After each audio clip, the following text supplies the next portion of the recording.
Hey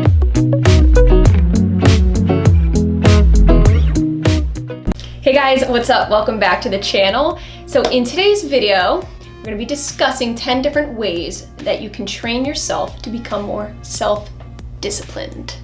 So this is going to be a super informative video. I put a lot of thought into this. Self-discipline is what's going to help you have longevity in whatever you're doing. It's all mental and it's all perspective. This can relate to virtually anything. In this case, I'm primarily going to be talking about health and fitness. So if you're new to the whole health fitness type of field, 2020, you're starting your new journey, I hope this video can help you out, because self-discipline is what's gonna keep you going long-term, baby, okay? Not short-term. We're talking making lifestyle changes, mental shift changes to get that train going. You want it to last you a long time. If you're not already, definitely hit that subscribe button for new videos every single week. Okay, let's do this. These are 10 I've come up with in no particular order. So number 1, we're talking about changing your perspective. I can't versus I don't. So an example would be, say you're at a friend's house and they offer you cake or pastries or something like that. Instead of just saying, I can't eat that, try saying, oh, I don't eat that, but thank you. When you word things differently, you're actually telling yourself and giving yourself credit for believing in not eating that particular food item. When saying things like, I can't eat that, it's actually telling yourself, I can't, I'm punishing myself. I'm not allowed to. That's not true here, okay? You're making the conscious decision to better your life, so I don't eat that. By saying I don't, you're owning that decision, okay? You're confident in that decision and you know yourself. You know what you're doing. Be confident in this. This is your journey in your life. So you don't eat these things. Not I can't, because this ain't a punishment, girl. No. Number 2 is to remove anything and everything that does not align with your goals. This could be relating to a lot of things. I'm gonna give you an example of food, okay? Eliminating sweets out of the house. For example, James and I, we don't buy anything that doesn't fit our health goals. By not bringing things into your life that would negatively impact your goals, it just sets you up for more of a success and gets you used to not being around that and not eating things like that. Now, this could go for anything, like I said, alcohol, cigarettes, you name it. It's just about not having those things around you to negatively influence your life. So understand what your goals are and don't allow anything to interfere with that. Don't even allow it into your house, girl. Okay. So number 3 is focusing on building the new, not on trying to fix the old, okay? This is important because a lot of people are so used to how their lifestyle was or currently is. When trying to make that transition, they dwell too much on the past. But what a lot of people don't understand is that your past really has no influence whatsoever on your future. You're starting on a new slate. You need to have that perspective of it being that new, fresh slate, okay? Do not compare to your past. Don't compare to things you used to do. Give yourself the chance to start over. Any mistakes you may have made, anything that you're kind of disappointed in yourself in, forgive yourself and move on. You need that closure. It's healthy. If you resent yourself for anything that you've done in the past, it's only anchoring your future, okay? It's only keeping you in the past, and that's what you want to do, is move past the past and just look towards the future. You're building yourself new, fresh. Keep that perspective and you will be just fine. Okay, so number 4 is to shift from motivation to habit. 2 totally different things, okay? Motivation is a very temporary fix. It's a wonderful thing. It can get your bum right up and going, but it does not last forever. So the purpose of this video is to try to train yourself to have more long-term mindset and to get yourself where you want permanently, okay? It's all about a lifestyle change. So for example, you watch a gym video of somebody working out.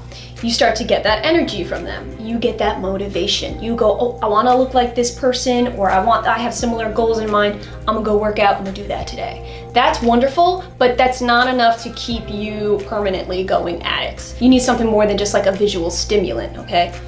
It's all up in here, girl. When trying to make that transition from motivation to habit, the trick is to Focus only on you, your own goals, your body, your mind, your life.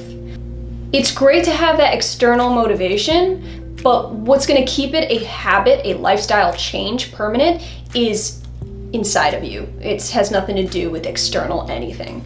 So with that being said, it does take about 21 days for a practice to become a habit. So obviously practice. This is not something that's going to happen overnight and all of a sudden you're just going to be, fine and dandy and have this habit that's just wonderful and life-changing. It takes some serious practice and time to get to that point. So nevertheless, it will always be worth it. You just got to invest in yourself. Okay.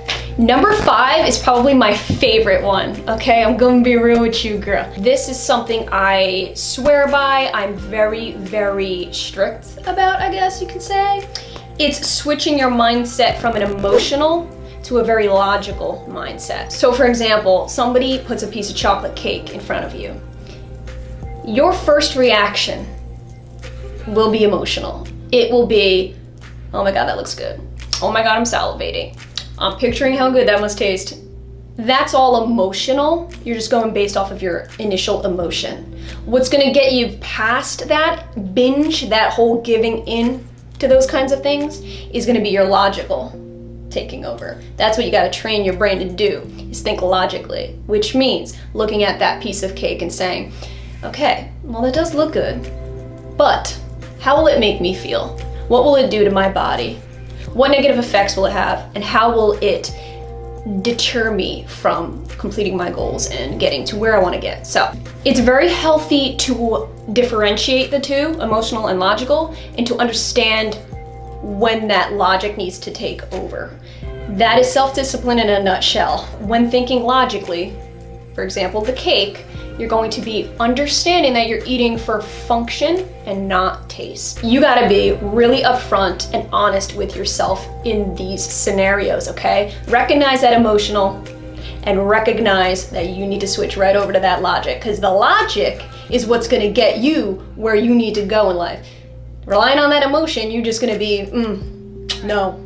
So guys, this leads me to point number 6. By saying no to that piece of cake, it is not deprivation. So do not get it twisted. Do not think you're depriving yourself. If you think that in your head that you are depriving yourself, you are going to end up giving in almost every single time, because there will not be any end in sight.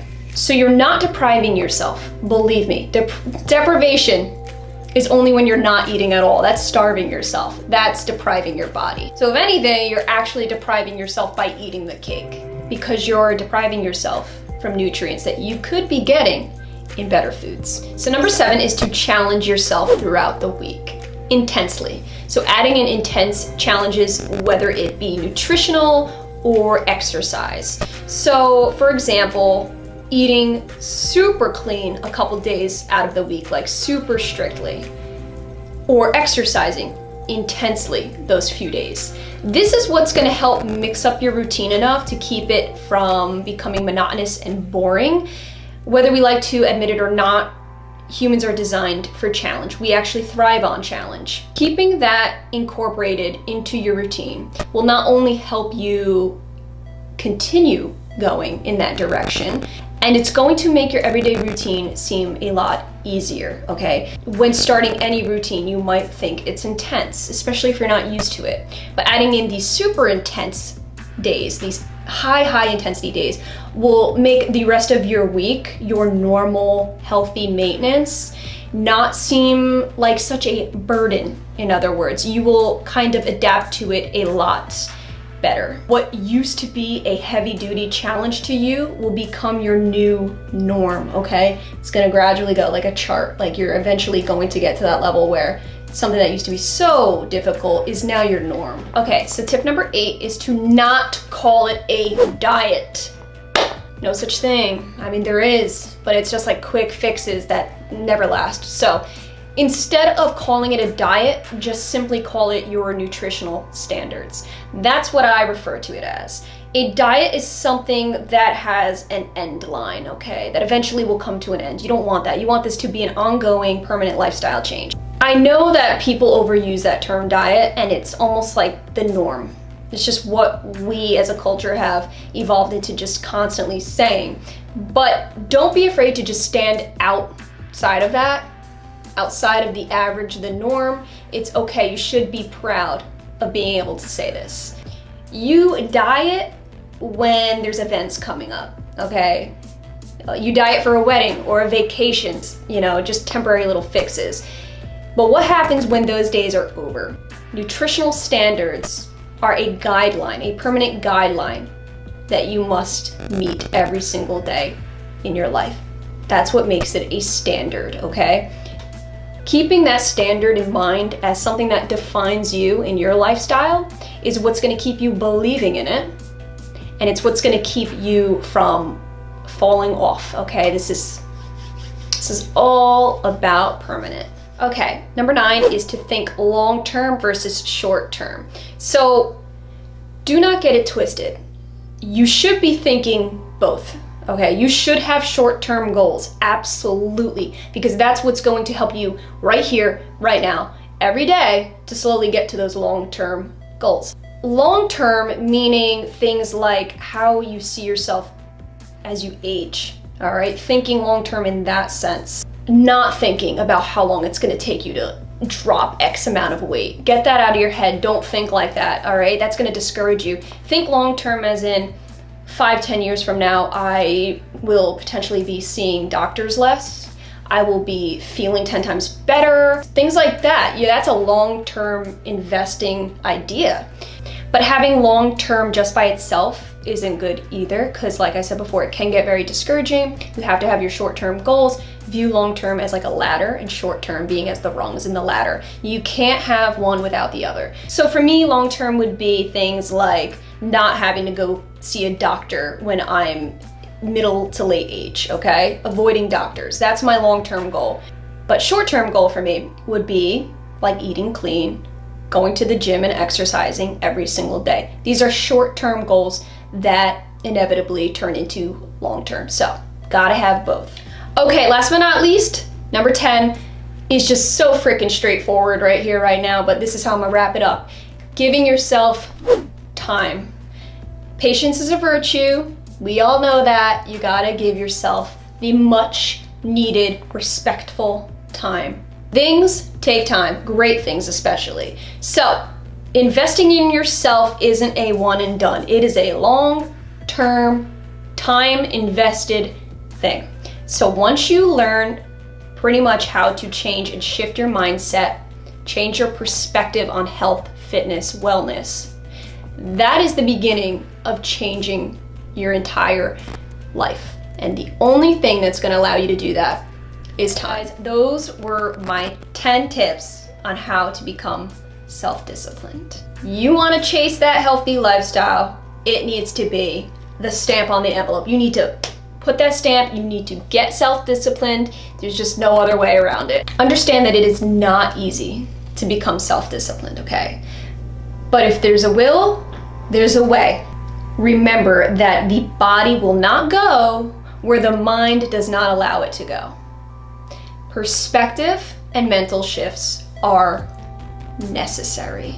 I know, guys, this was a pretty freaking serious video and I got real intense at some times, but it's because I'm very, very, very passionate about this topic. It isn't until you make these mental shifts where it's going to become an ingrained thing, a daily, everyday thing. So if you are up for that challenge, then maybe these tips can help you. I hope that this video did really help you guys. So comment down below if you like any of these key points. I appreciate you guys watching. And again, if you have not already subscribed, definitely do. New videos every single week. I'll see you in my next video.